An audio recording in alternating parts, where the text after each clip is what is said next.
He can beat you from distance with the shot. He can overpower you with his size to the net. He's just a pup. Just imagine what he could be like in a year or two. But I still think that Slafkovsky is that physical beast that teams are really excited about. And there is, I would say there is, it's not zero that he doesn't go number one.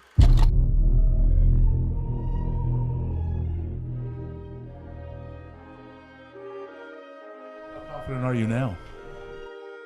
Yeah, pretty confident. Slafkovsky! Goal!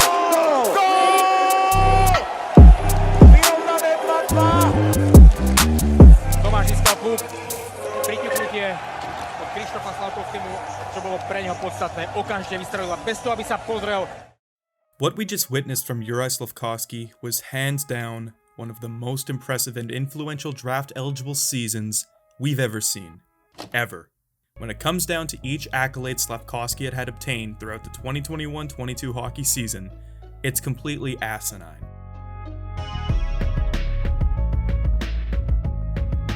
It only becomes more chaotic once you really start to absorb the fact that he was also reaping in all these awards on the international scale from a country of 5.5 million people, where technically, ice hockey is not the dominant sport. Slafkovsky's achievements would be considered unbelievable even if he wasn't eligible for the 2022 draft. It's only when you remind yourself that this was all coming from an 18-year-old kid that still has braces on that you're reminded of the magnitude of what he has done. Let's break down this season bit by bit now. We gotta go back to August 2021 to catch our first glimpse of Slafkovsky in his draft-eligible season, where he was slotted in nicely on a freshly built U18 roster for the Hokej Gretzky tournament, along with the likes of other Slovak draft-eligibles Simon Nemec and Filip Mesar. It was at this event where we were all taken away by the future of Slovak hockey, but not many players stood out as much as Slafkovsky did.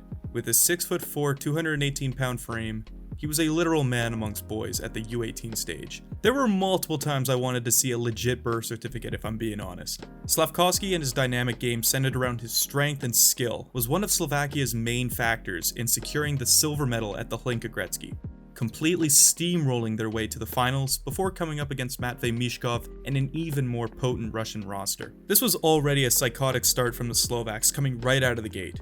But little did everyone know, this was only the beginning of what was going to be one of the most productive seasons in Slovakia's hockey history.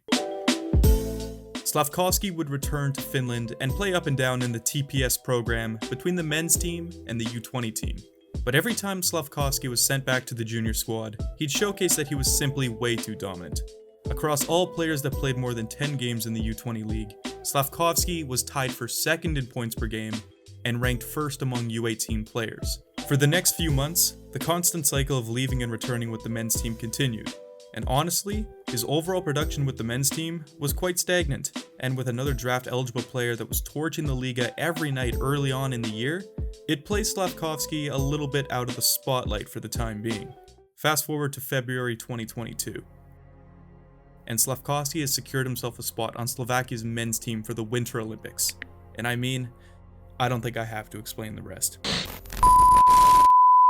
Oh, fuck. Yeah, I can't do that again. Or the IOC overlords are gonna drop the copyright hammer on me. Way to grow to the sport, you dingbats. This is where Slafkovsky began cementing himself as one of 2022's premium prospects, a bona fide top 3 prospect. Olympic MVP, most points, most goals, most shots on goal, and a bronze medal for Christ's sakes. Slafkovsky was the youngest Olympic MVP by a country mile, beating Finnish goaltender Antero Niittymaki by a whole 8 years. He was the youngest player to ever lead the event in scoring. He was the first player to score at least 7 goals at the Olympics since Pavel Bure scored 9 in 1998, and he was the first teenager to bring home an Olympic medal in men's ice hockey since Mark Howe in 1972 with the States. Simply breathtaking. Something that may never be matched again, given the frequency of the event and the absence of NHL players at the time. After leading Slovakia to their first Olympic medal in ice hockey, Slafkovsky was welcomed back home with celebrity status, parades, interviews. The amount of pressure on this kid, with an entire country on your shoulders, I honestly don't know how you deal with that. This is another area where I find Slafkovsky in new territories. I cannot think of the last time an entire country has been as fixated on a hockey prospect as Slovakia is on Juraj Slafkovsky. Sure, other players have achieved celebrity status prior to becoming drafted across the world of sports. But as stated earlier, to do it in a nation where hockey isn't blasted on the main stage for the entire year, it's fascinating. The citizens of Slovakia have already been so impacted by Slafkovsky's accomplishments. Simply another thing where other high-end prospects can't say the same thing. To make a cultural impact before the time you're even considered a legal adult is completely out of this world. The biggest piece of criticism to Slafkovsky's Olympic reign was obviously the competition without any NHL players at the event. But these are still the best players outside of the NHL, and tons of them have NHL experience. In fact, out of every player at these Olympic Games, there was a combined 20,085 games of NHL experience across every roster. This wasn't easy competition, but Slafkovsky would have his time eventually, because the same excuse couldn't be argued at the next stage. And Zagadiev got a stick on him, a penalty shot being called against Kazakhstan. In comes Slafkovsky, scores! That's a sequence that's going to be talked about here and in North America among NHL teams. I don't want to hear anything about competition ever again.